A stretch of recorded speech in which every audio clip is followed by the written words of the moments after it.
Friends, welcome to my channel. ఈరోజు నువ్వుంటే నా జతక సీరియల్ గురించి తెలుసుకుందాం. నన్ను చూసింది అంటే మిథున ఎక్కడెక్కడో ఉంది. ఒక్కసారి కనిపించు మిథున. లే, నీకోసం నేను వచ్చాను. లే మిథున. మిథున లేవు. కాదు మిథున, నేను కాపాడుకుంటాను. నేను వచ్చాను. దేవా, నీకేం కాలేదు కదా? నువ్వు ఉండగా నాకేమవుతుంది దేవా? భయపడాల్సిన అవసరం లేదు. ఇక నుంచి నేనున్నాను. నీకోసం నేనున్నాను. అడ్డుగా పెట్టైనా నేను కాపాడుకుంటాను. కాపాడుతావని నాకు తెలుసు. నీకు నా మీనున్న ప్రేమ నీకు తెలుస్తుందని నాకు తెలుసు. కాకుండా చేసింది. ఇక వెళ్దాం పద. దేవా, గుట్ట అర్థం కాని ప్లేస్తో నేను దాచిపెట్టాను అని అనుకున్నాను. కాదు కదా, ఆ దేవుడు కూడా కనిపెట్టలేడు అని అనుకున్నాను. పెట్టేశావురా, వచ్చేసినావు.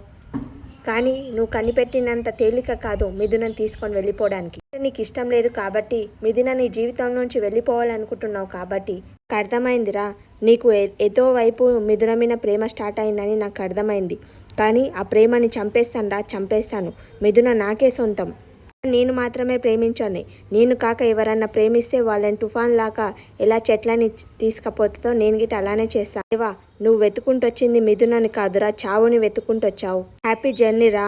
మిథున నాకే సొంతం. ఇవ్వగాని తలకుట ఇలానే బద్దలైపోవాలి. నుంచి మిథున దూరం చేసింది వాడే కాబట్టి వాని గిట శాశ్వతంగా లేకుండా చేయాలి. ఇప్పుడు మిథున నాకు సొంతం అవుతుంది. ఆ దేవగాన్ని చంపేయండి. ఇంట్లో అందరు బాధపడుతున్నారు. నువ్వు ఒక్కదానివే పనిగా చేసుకుంటున్నావు. అంటే నువ్వు ఒక విలన్ అయి ఉండాలి, అంటే కమెడియన్ అనే ఉండాలి. ఫెస్టేషన్ ఎందుకు?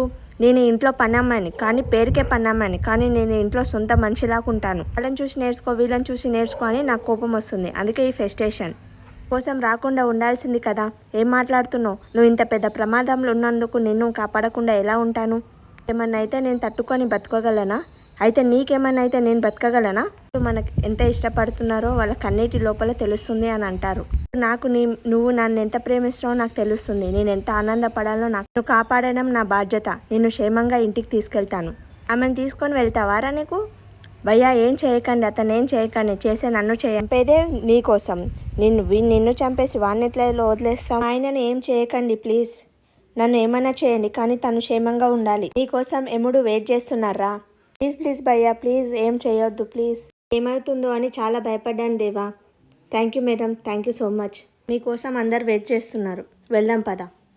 మిథున వచ్చింది. ఆ దేవుడు నా బాధ మొర ఆలకించిండు. అందుకే నువ్వు దొరికావు. నాకు తెలుసమ్మా నువ్వు ఏం కాకుండా వస్తావని. కలుస్తున్నా నీ గురించి ఒక చిన్న ఆచూకు ఇట తెలియకపోవడం వల్ల నాకు చాలా భయం వేసింది. ఎప్పుడు ఆగిపోతుందో అని చాలా భయంగా ఉండే. నాన్న, నువ్వు రాకపోయింటే ఈ ప్రాణం ఇప్పటికీ వెళ్ళిపోతుంది. నువ్వు తిరిగొచ్చి ఈ నాన్నకి ఊపిరి పోసావమ్మా. ఏంటమ్మా ఈ దెబ్బలేంటి? ఏం లేదు నాన్న, అనుకోకుండా చిన్న దెబ్బలు తలిగాయి. మీరేం టెన్షన్ పడకండి. నిండు నూరేళ్ళు చల్లగా ఉండమ్మా. నీ విషయాల్లో నా కొడుకు నాకు నచ్చాడు. కాదు, నీ విధానంగా నేను వాడిని నమ్మాను. వాడు మాత్రమే క్షేమంగా తీసుకొస్తాడని నాకు నమ్మకం ఉంది. ఆ నమ్మకమే ఇప్పుడు బలమైంది. మీరు చెప్పింది అక్షరాల నిజం మామయ్య. ఎక్కడ దాచారో ఎక్కడుంచారో తెలుసుకోవడం చాలా కష్టం. కానీ దేవ తెలుసుకున్నాడు. నా కోసం వచ్చాడు. నా ప్రాణాలు కాపాడడం కోసం తన ప్రాణం ఇవ్వడానికి సిద్ధపడ్డాడు. మిథున, అమాయకంగా మాట్లాడకు. నీకు ఇటువంటి పరిస్థితి రావడమే ఈ రౌడీ. నీ ప్రాణాల కోసం వాడు ప్రాణాలు ఇవ్వాలనుకుంటున్నాడా? అవును, ప్రాణాలు ఇవ్వాలనుకుంటున్నాడు. అతను లేకపోతే మిథున ఇక్కడ ఉండేది. మిథునని కిడ్నాప్ చేసింది దేవ మనుషులు కాదు.